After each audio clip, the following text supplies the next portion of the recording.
By the time you bite into breakfast, my arms have already lifted more dead weight than most men touch in a lifetime. I work under an iron roof where the sun hasn't arrived yet, but the air is already thick with steam, metal, and animal terror. Here, a slip of my knife can empty a family's table or a rival's veins faster than any court decree. Everyone thinks kings and ministers feed this city. They don't. It's men like me, carving through the dark, who decide what Paris swallows and what it spits back out. Here is the story of my life, written in blood, priced by the pound.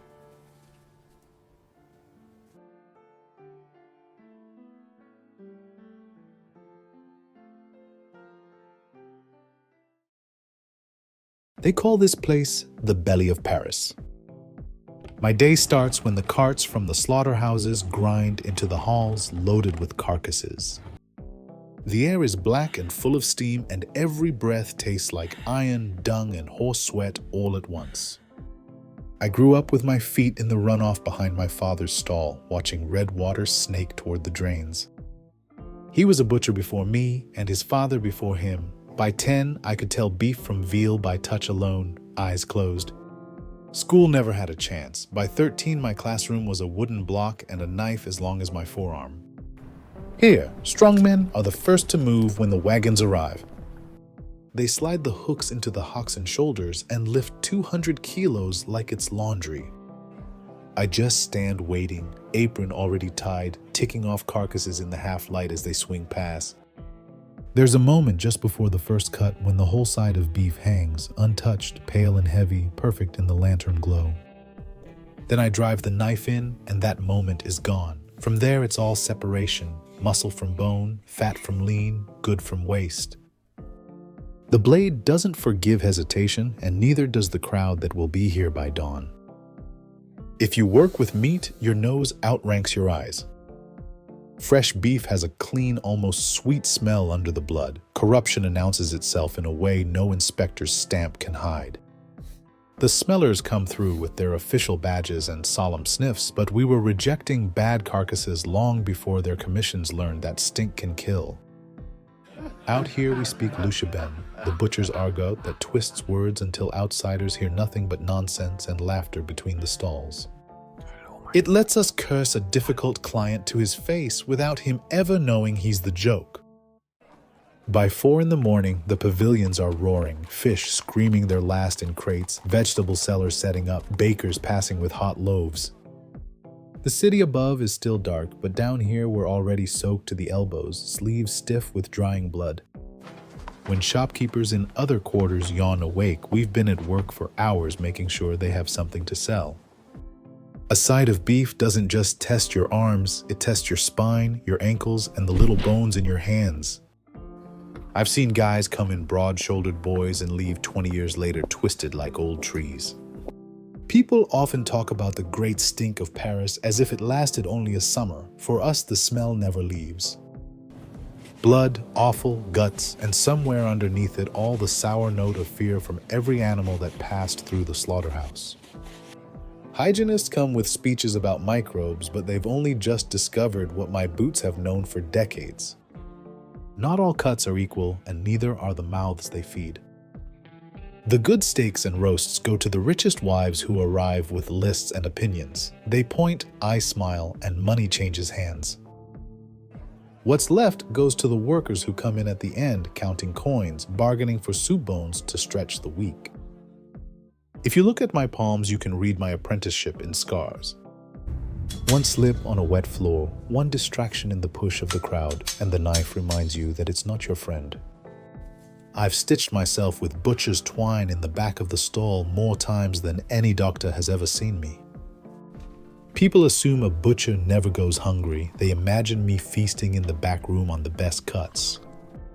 Truth is, margin lives in the difference between what I could take home and what I must sell to pay the stall, the ice, the men, and the debts. My children grew up on stews. We fed Paris first, ourselves second. Meat is money, and money draws trouble. I've broken up brawls and watched rival butchers scream over a single prized carcass delivered to the wrong stall. Once, a man came at me with his own boning knife because I undercut his price on veal. When the city started to panic about filth and germs, the inspectors came more often and stayed longer. They measured drains, poked at offal barrels, and wrote many reports. One threatened to close my stall over a blocked gutter. I told him if he shut us all, the belly of Paris would starve. The market women is louder than any man and sharper than any knife when it comes to trade. Beside them, I learned a lot about pricing, timing, and reading a customer's face. They could shame a drunk, charm a politician, and sell yesterday's vegetables as if they'd just come out of the earth. I had a son who could have taken the block after me. He lasted 2 winters, hands always cold, eyes always wandering up to the iron rafters where the light came in. One morning he left before the wagons arrived and never came back. I eventually heard he was working in an office. Toward the end of my working years, I started hearing a new word: refrigeration. Meat coming in on trains from farther and farther away, kept cold by machines instead of winter air. Some men said it would ruin us, others that it would save us from the rot of hot summers. After the rush, we'd go to one of those pubs around Saint-Eustache where butchers, porters, and night workers met to drown the taste of the market. We ate heavy dishes at hours when other Parisians were still dreaming, washed them down with cheap wine and dirty jokes in Louchebem. For a couple of hours, the noise in our heads matched the noise in the room, and the day's weight lifted off our shoulders.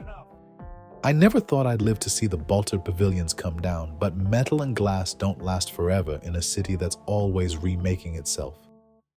When they talked about moving the market to Rungis, some of the younger men were in favor. The old ones like me just stared at the girders and tried to imagine silence. Nowadays, when people walk over what used to be my stall, they see shops, gardens, a station, anything but meat.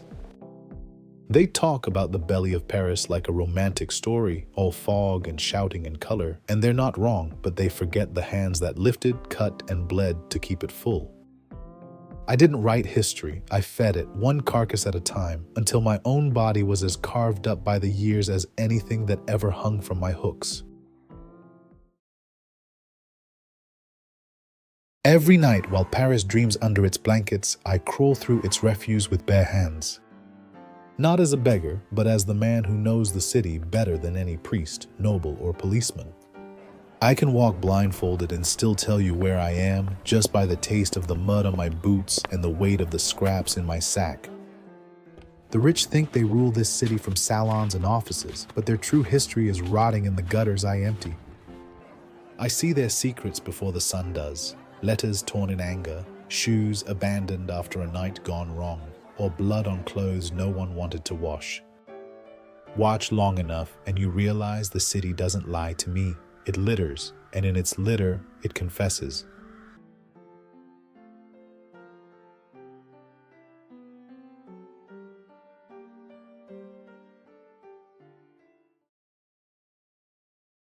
I wake up to the sound of a bottle rolling in the gutter, not bells or birds. The stones under my blanket of old sacking still hold yesterday's cold. I sit up, look at the empty street, and ask the only question that matters. What did Paris throw away for me last night? I wasn't born with a basket on my back, I just learned to carry it. The joiner's workshop closed one bad winter, and rent and bread ignored my good intentions. I followed a rag man once, and he told me to start seeing garbage as money if I wanted to survive the hunger. My trade fits on my body, a wicker basket on my back patched more than my coat. In one hand, a cane with an iron spike to turn and spear what the city drops. In the other, when I can afford it, a lantern. On my back hangs a small metal tag with a number and a title that erased my name, Ragman. I work when others sleep. Night is when the city lets its guard down. I start in alleys where houses lean together, listening for the thump of a bucket, the slide of sweepings. I never overturn a whole bin. I sort fast, clothes here, bones there, metal aside, before the carts arrive. I can tell where I am in Paris with my eyes closed just by what's under my feet. In poor streets, bones are sucked white, crusts are gone, rags are more whole than fabric.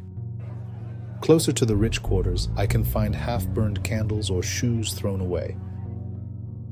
From a distance, we are all bent backs and dirty hands. Up close, we have ranks. I am a walker, a gatherer, pacing pavements with my hook while others stay in yards to sort what we bring. Above us sit the master rag pickers who buy by the kilo and sell to factories that never see the streets that feed them. Sometimes, to remind the houses I exist, I shout my trade into the fog. Old clothes, old iron, I pay for what you don't want, and children echo it back as a joke. Still, doors open, hands offer bundles that smell of soap and sweat, and on good mornings my basket is heavy before the sun rises. Gathering is only half the job. The real work starts when the streets reject me. In a yard wedged between a warehouse wall and the old fortifications, I tip my haul onto the ground. My hands are a ledger of every shard of glass and rusty nail I misjudged. In winter, the cracks in my skin split open and bleed until blood and dirt are the same color.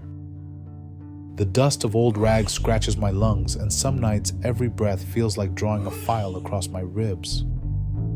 One winter night, the city almost buried me with its waste.